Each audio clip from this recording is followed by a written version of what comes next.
আসসালামু আলাইকুম এভরিওয়ান। আবারও হাজির হয়ে গেলাম ডেজার্ট রেসিপি নিয়ে। আর ডিম কিচেন মানেই নতুন নতুন ডেজার্টের সহজ রেসিপি। আজকে তৈরি করে দেখাবো মধ্যপ্রাচ্যের খুবই জনপ্রিয় ডেজার্ট কুনাফা। আজ বাংলাদেশি স্টাইলে তৈরি করে দেখাবো। কুনাফা বানানো যে এত সহজ, না দেখলে বিশ্বাসই হবে না। একবার বানালে মনে হবে আগে কেন বানাইনি। পার্ট টু পার্ট বুঝিয়ে বলার চেষ্টা করব। আপনারা ভিডিও না টেনে সম্পূর্ণ ভিডিও দেখতে থাকবেন। আর আমার ভিডিও যদি আপনাদের ভালো লাগে, ভিডিওটিতে একটি লাইক দিয়ে আমার ইউটিউব চ্যানেলটি সাবস্ক্রাইব করে দিবেন এভাবে সহজ রেসিপি পাওয়ার জন্য। প্রথমে আমি এখানে 300 গ্রামের মতো লাচ্চা সেমাই নিয়েছি।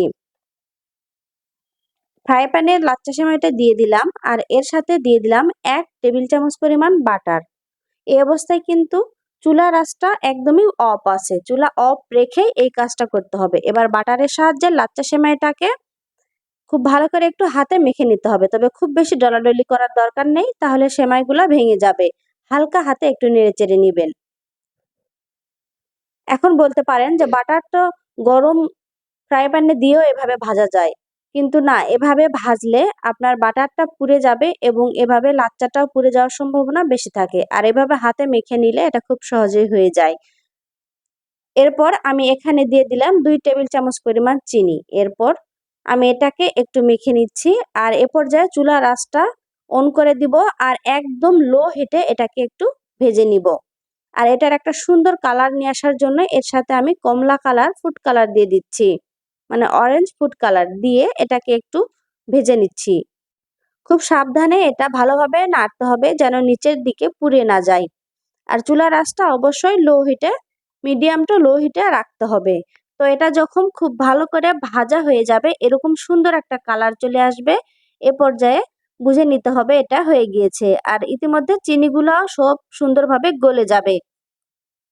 আপনি চাইলে একটু টেস্ট করে নিতে পারেন যে চিনিগুলা সব গলে গিয়েছে কিনা। এরপর আমি যেই ডিশে এই কুনাফা ডেজার্টটা সেট করব সেখানে আমি এটা নিয়ে নিচ্ছি। আর এখানে আমি লাচ্চা সেমাইয়ের অর্ধেকটা নিয়ে নিব আর বাকি অর্ধেক রেখে দিব পরের বারে ব্যবহার করার জন্য। প্রথম অবস্থায় আমি এখানে অর্ধেক লাচ্চা সেমাই নিয়েছি আর এখানে হাতের সাহায্যে চেপে চেপে খুব সুন্দর করে এখানে সেট করে নেব। আর এমন ভাবে সেট করব যে উপরের অংশটা একটু উঁচু হবে আর নিচের অংশটা নিচের দিকে খুব সুন্দরভাবে ফ্ল্যাট হয়ে থাকবে, যেমনটা আমার ভিডিওতে দেখতে পাচ্ছেন। এরপর চলে যাচ্ছি পরের স্টেপে। এখানে আমি 4 কাপ গরুর দুধ নিয়েছি আর এর সাথে চিনি দিয়ে দিচ্ছি 4 টেবিল চামচ। আমার কাছে 4 কাপ গরুর দুধের সাথে 4 টেবিল চামচ চিনি ঠিক মনে হয়েছে। আপনারা যদি মিষ্টির স্বাদ একটু বাড়িয়ে কমিয়ে নিতে চান তাহলে আপনাদের পছন্দ মতো বাড়িয়ে কমিয়ে নেবেন, তবে 4 কাপ দুধের সাথে 4 টেবিল চামচ চিনি পারফেক্ট। এরপর আমি কাস্টার্ড পাউডার দিয়ে দিচ্ছি হাফ টেবিল চামচ।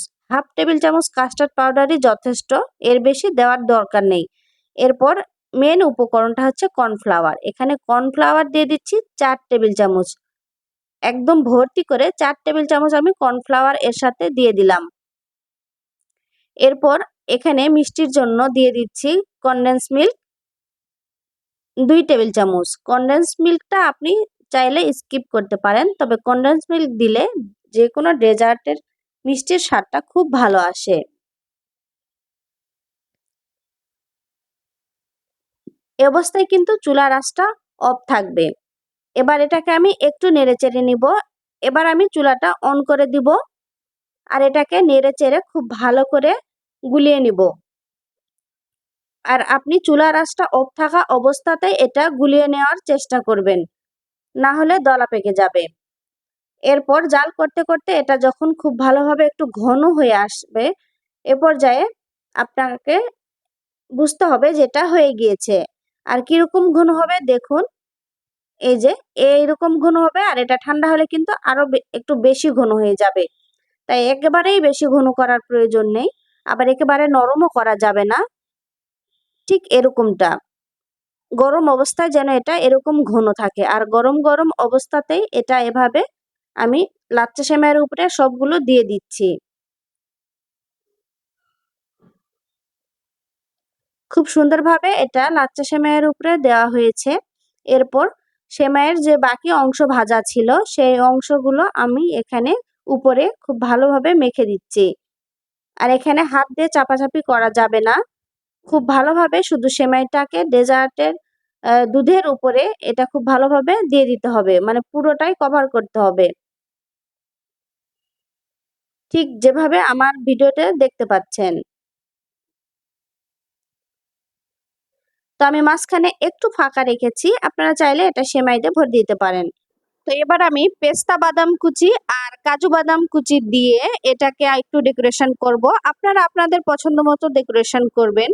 আর এটা ডেকোরেশন করার পরে অবশ্যই এটা 2 ঘন্টার মতো ফ্রিজে নরমাল টেম্পারেচারে রাখতে হবে, ঠান্ডা করে তারপরে এটা পরিবেশন করতে হবে।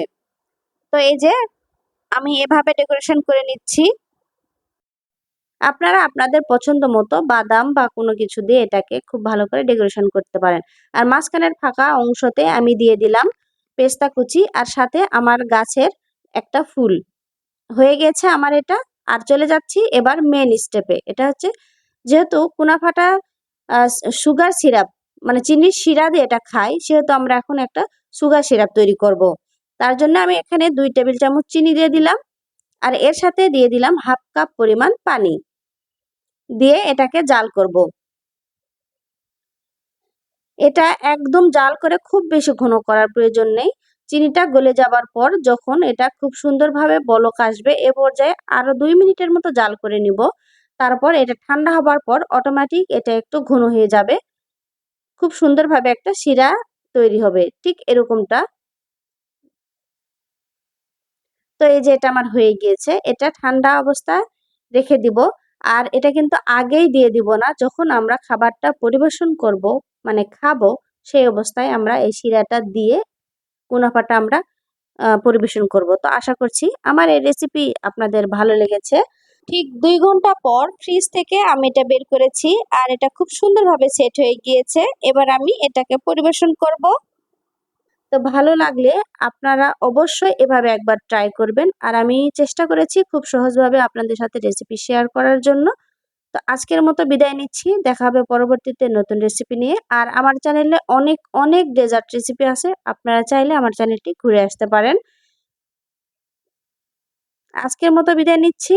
দেখা হবে পরবর্তীতে। আল্লাহ হাফেজ।